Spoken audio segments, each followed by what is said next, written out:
محمد خان صاحب.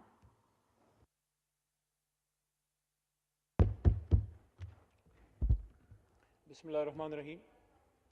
اللہم صلی وسلم وبارک علی سیدنا محمد رسول اللہ صلی اللہ علیہ وآلہ وسلم. ان اللہ یأمر بالعدل والاحسان. اللہ تعالیٰ عدل اور احسان کا حکم دیتا ہے. بہت شکریہ جی.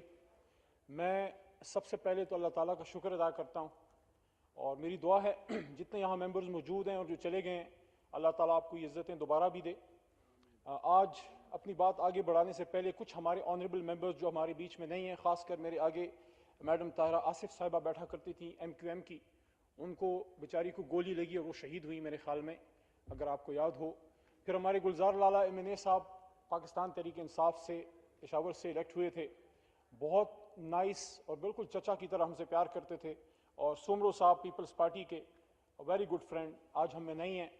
اللہ تعالیٰ ان سب کی مغفرت کرے. ہر کوئی یہاں پہ آنریبل اسپیکر صاحبہ ایک وقت کے لیے آتا ہے، they play their part and they depart. جناب محمد رسول اللہ صلی اللہ علیہ وآلہ وسلم نے فرمایا تھا، ان کے ایک حدیث کا مفہوم ہے، وہ فرماتے ہیں کہ میری مثال ایسی ہے جیسے ایک مسافر ہے، اس نے ایک درخت کے تنے سے ٹیک لگائی اور پھر سامان اٹھا کے چلا گیا. ہم سب نے یہاں سے چلے جانا ہے. اللہ تعالیٰ کے ان 100 ناموں کے نیچے جب میں آیا، پہلی میں نے سپیچ کی، یہ 100 نام میں نے پڑھے. ان 100 ناموں کے نیچے آج دوبارہ شاید یہ آخری سپیچ ہو اس ایوان کی. میں یہ عرض ضرور کرنا چاہتا ہوں کہ چاہے جتنا بھی ادھر کام نہیں ہوا، میرا کوئی کام اس ایوان سے میرے حلقے کا نہیں ہوا. 5 سال میں اپنے لندخوڑ عوام کی گیس کے لیے چیختا رہا. شاہد صاحب نے، میں شکریہ بھی ادا کرتا ہوں، جب منسٹر پیٹرولیم تھے انہوں نے منظوری بھی دی. ایز اے وزیر اعظم آج تک اس پہ فنڈز نہیں آئے. میرا گیس کا منصوبہ اسی طرح ہے. لیکن میں ایک یہ چیز ضرور آپ کو عرض کرنا چاہتا ہوں کہ یہ واحد ایک ایسی جگہ ہے پورے پاکستان میں، کیونکہ چیئرمین عمران خان کے ساتھ جب ہم سیاست کرتے ہیں، وی ٹریول الاٹ، ہمیں بہت جگہ جانا پڑتا ہے. یہ واحد جگہ ہے پورے پاکستان میں، نہ وہ پنڈی میں ہے نہ وہ کہیں اور ہے، یہ ہے جہاں یہ گلدستے کی طرح ہے. چاہے ہم ایک دوسرے کو اچھے لگیں برے لگیں، چاہے ہم لڑیں یا کچھ بھی کریں، دس از دا اونلی پلیس جہاں سے پورے پاکستان کی امیدیں ہیں. اس پارلیمان، مجھے آج یاد ہے ہماری جماعت کو چھوڑ گئے، ہمیشہ ایک احترام کا رشتہ ان سے رہا.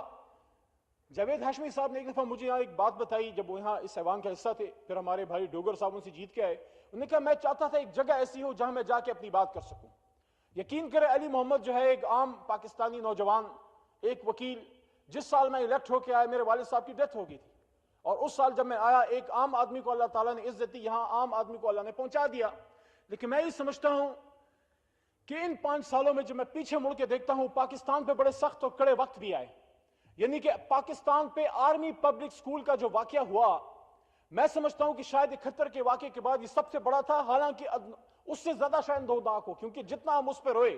میں جب اپنے والد کو اپنے ہاتھ سے نہلا کے اس کا جنازہ خود پڑھایا، میں نے خود اس کو قبر میں اتارا، میری آنکھوں سے شاید 5 آنسو نہیں گئے ہوں گے، کیونکہ برداشت کرنا پڑا. لیکن اس واقعے پہ ہم سب روئے.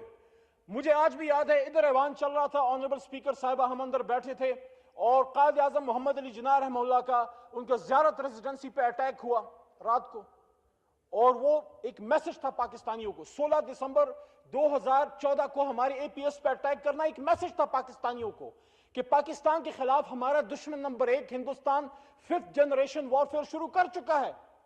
اس کو ہم موقع دے رہے ہیں. موقع کیسے دے رہے ہیں؟ بنگلہ دیش کبھی نہ ٹوٹتا اگر ہم اس کو انصاف دیتے، اگر ہم ان کا ساتھ دیتے، ان کو حق دیتے. حق نہیں دیا، نقصان دونوں طرف ہوا، اور اس میں دونوں برابر کے ذمہ دار ہیں، نہ صرف فوجی ڈکٹیٹر بلکہ سیاستدان بھی. وہ سیاستدان بھی برابر ذمہ دار ہیں جو کسی ڈکٹیٹر کی جھولی میں جا کے جو ہے پھر سیاست شروع کرتے ہیں. یہ پاکستان عام آدمی نے بنایا، یہ محمد علی جناح نے بنایا، یہ ایک وکیل نے بنایا، یہ کسی ایکسٹریمسٹ نے نہیں بنایا، یہ کسی جرنیل نے نہیں بنایا، یہ کسی بدماش نے نہیں بنایا، یہ کسی پیسے کے زور پہ نہیں بنا، خون انقلاب سے نہیں بنا، یہ قلم کے زور پہ بنا، یہ بیلٹ سے بنا، یہ عوام کی طاقت سے بنا. مجھے فخر ہے ہم پختون جو ہیں، ہم پختون بیلٹ کے ذریعے اس پاکستان کا حصہ بنے. لیکن میں سب سے پہلے پاکستانی ہوں، مسلمان ہوں، پھر پختون ہوں. یوں تو سید بھی ہو، ملا بھی ہو، مرزا بھی ہو، افغان بھی ہو، تم سبھی کچھ ہو، یہ تو بتاؤ مسلمان بھی ہو.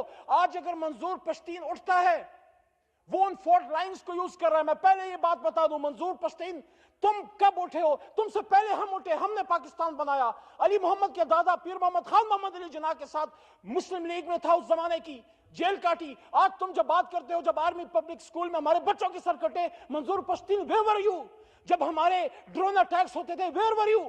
لیکن جب ہم حق نہیں دیں گے فاٹا کو تو اس طرح کے لوگ یوز ہوں گے. آج منظور پشتین ہر بات کرتا ہے, لیکن کبھی اس کے منہ سے اپنے ہندوستان افغانستان کے خلاف بات سنی ہے؟ رو کے خلاف بات سنی ہے؟ این ڈی ایس کے خلاف بات سنی ہے؟ کبھی اس کے منہ سے آپ نے پاکستان کے دشمن جب وہ بات کرتا ہے پاک فوج کے خلاف کرتا ہے؟ ہم بھی جرنیلوں کی پاکستان کی سیاست میں کردار کی مخالفت کرتے ہیں, لیکن ادارہ ہماری شان ہے, ادارہ ہماری جان ہے.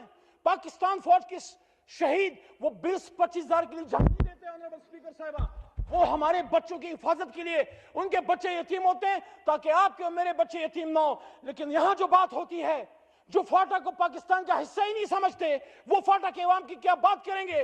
جو 5 سال یہاں پہ بیٹھ کے سیاست کرتے رہے, اگر آپ کو حکومت کی سیاست عزیز تھی وہاں جا کے کرتے. آپ تو کہتے ہیں فاٹا پاکستان کا حصہ ہی نہیں ہے. میرا سوال یہ ہے, ان مسائل کا حل کیا ہے؟ بلوچستان میں مسئلے ہیں, کراچی میں ہماری اردو سپیکنگ بھائی بہنوں کو مسئلے ہیں, سندھیوں کو پانی نہیں مل رہا, ہمارے گلگت بلتستان میں مسائل ہیں, ادھر روا پکڑا ہے, کشمیر میں مسائل ہیں. اس کا واحد حل یہ ہے کہ ہم انصاف پہ اس ملک کو چلائیں. حضرت علی رضی اللہ تعالیٰ عنہ نے فرمایا تھا, کفر کا نظام چل جاتا ہے ظلم کا نہیں چلتا. کفر کا نظام چل جاتا ہے ظلم کا نہیں چلتا.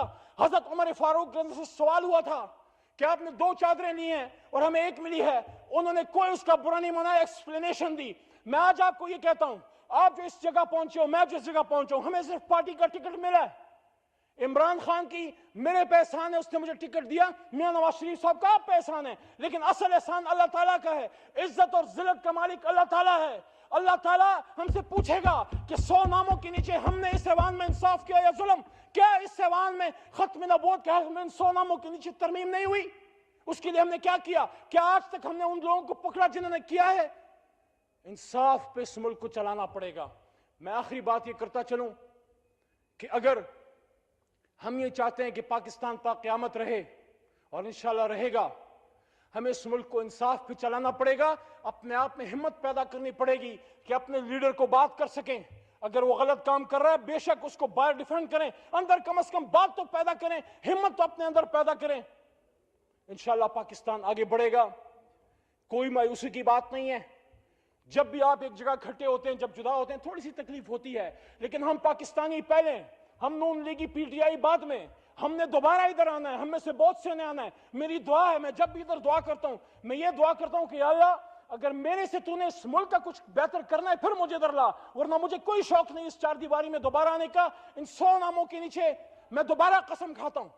جب میں نے آج سے 5 سال پہلے قسم کھائی تھی, میں آج دوبارہ میرا جی کرتا ہے ان ایوانوں کو پھر اللہ کے 100 نام سناؤں. پتہ نہیں پھر کوئی سنائے گا یا نہیں. الرحمن الرحیم, الملک القدوس, السلام المؤمن المهيمن العزيز الجبار المتكبر, الخالق البارئ المصور الغفار, القهار الوهاب الرزاق الفتاح, العليم القابض الباسط الخافض الرافع, المعز المذل, السميع البصير, الحكم العدل اللطيف الخبير الحليم العظيم, الغفور الشكور العلي الكبير الحفيظ المقيت, الحسيب الجليل الكريم الرقيب المجيب الواسع الحكيم الودود المجيد الباعث الشهيد الحق, الوكيل القوي المتين, الولي الحميد, الموصي المبدي المعيد, المحيي المميت, الحي القيوم, الواجد الماجد الواحد الاحد الصمد القادر المقتدر المقدم المؤخر, اول الاخر, ظاهر الباطن, الوالي المتعال, البر والتواب, المنعم المنتقم غفور رؤوف المالك الملك, ذو الجلال والاكرام, رب المقسط الجامع الغني, المغني المانع الدوار, النافع النور,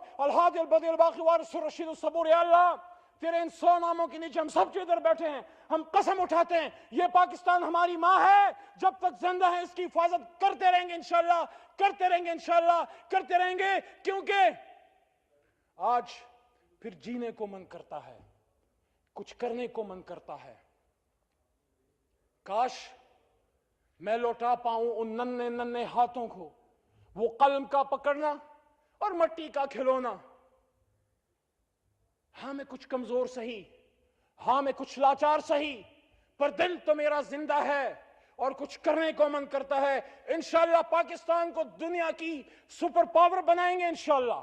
انشاءاللہ کشمیر میں، سری نگر میں پاکستان کا سب زلالی پرچم لہرائیں گے انشاءاللہ. اور وہ دن دور نہیں، آپ اور ہم اگر مل گئے، اگر ہم نے پاکستان کے لیے کوشش کی، ایک دن آئے گا یہاں سے جب ہم جائیں گے لنڈن تو آکسفورڈ کے مقابلے کی یونیورسٹی پاکستان میں ہوگی، اور جب آپ برلن ایئرپورٹ پہ اتریں گے تو وہاں پہ مرسڈیز بینز کی مقابلے میں پاکستانی گاڑیاں وہاں پھر رہی ہوں گی. ایک وقت ایسا تھا جب محمد علی جناح نے آزاد پاکستان کی بات کی، لوگوں نے کہا یہ پاگل ہے، ابھی آپ کو یہ پاگل کی بات لگے گی، لیکن اگر ہم کھڑے ہو گئے تو انشاءاللہ کوئی پاکستان کا آگے کھڑا نہیں ہو سکے گا. پاکستان زندہ باد، پاکستان کی جمہوریت اور پارلیمان پائندہ باد. کیونکہ جتنے بھی کمزور ہوں، جتنے بھی بیکار ہوں، عوام کہیں نہیں دیکھتی، عوام ہماری طرف دیکھتی ہے.